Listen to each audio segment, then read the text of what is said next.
महंगा पेट्रोल हो गया है मुश्किल अब मिलना। पेट्रोल एसोसिएशन की हड़ताल, पंप्स बंद, ब्लैक पर पेट्रोल की फरोख्त जारी। कोटादू में पेट्रोल ना मिलने पर आवाम का शदीद रद्द-ए-अमल।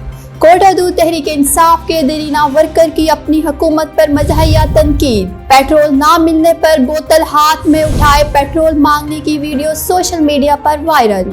वर्कर पीटीआई की नंबर प्लेट लगाकर शुमाली फाटक के चौक पर खड़ा पेट्रोल की फरियाद करते हुए वर्कर का सरायकी में पेट्रोल मांगने का अंदाज। अल्लाह वास्ते पेट्रोल दी हिक घुट्टी दिती वंजो।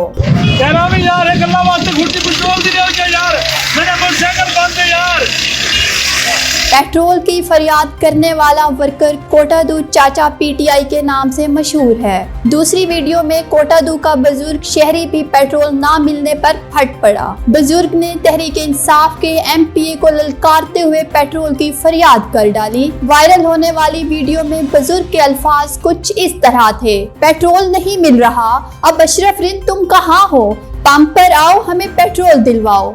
बुजुर्ग की फरियाद।